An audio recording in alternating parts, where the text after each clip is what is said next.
Have you ever wondered what love is? Boy, there's the $64 million question. I mean, straight away, is love just nothing more than a chemical reaction? I mean, Tina Turner famously sang, love is nothing more than a second-hand emotion.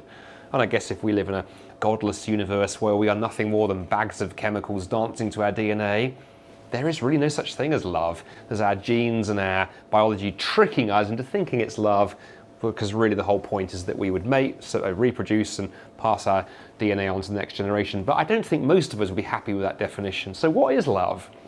Well, I think one reason we perhaps struggle to answer that question is that we have cheapened the word love today, haven't we? We use the word love to do so many different things. We talk about, we love our phones. We love our jobs, we love our sports teams, we love our cars.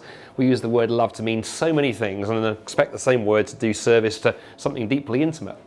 Or perhaps the other reason that we struggle with the word love is that we use the word love to do, a relationship with a fellow human being, and then that person lets us down. And maybe some of you watching this have had someone say, they love you, and then, the next month they betrayed you, they've stabbed you in the back, they've run away, and so on. And love seems to be not just a very slippery term, it also seems to be something that so many of us find so hard to find.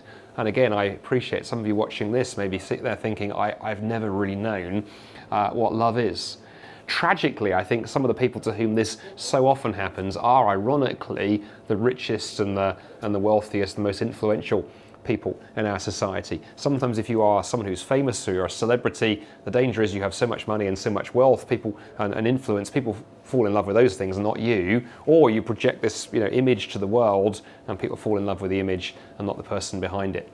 And there are so many interviews and quotes from influential figures talking about this. Perhaps the one that struck me the most I came across recently. I was reading an interview with Freddie Mercury, died a few years ago, lead singer of Queen, a band I hugely was into growing up.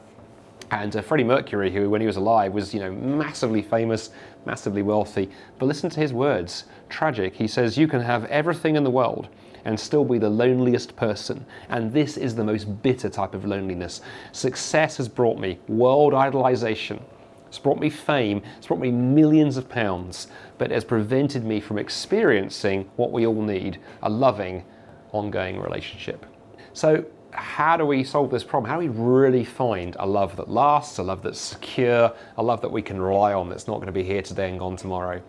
Well, one of the things I find the most compelling and the most attractive about the Christian faith is it's not just some abstract theological concept. It's not some vague idea about a God up there in the sky who wants to boss us around and tell us what to do, but it's about a God who loves us madly and deeply and recklessly, a God who loves us so much that he was willing to step into history in the person of Jesus and go to the cross to even give his very life for us, to deal with the brokenness and the mess and the screw-ups within us that keep us from experiencing his love. And if the story that Christianity tells is true, love is not just a second-hand emotion, but his love is something we were created for, because the Bible says that we were created to love God, to experience that love in return, and then to love others accordingly. And if Christianity is true, there is a love to be found that lasts. There is a love that's secure. There is a love that's not based on your ability to measure up, but a love that welcomes you as you are.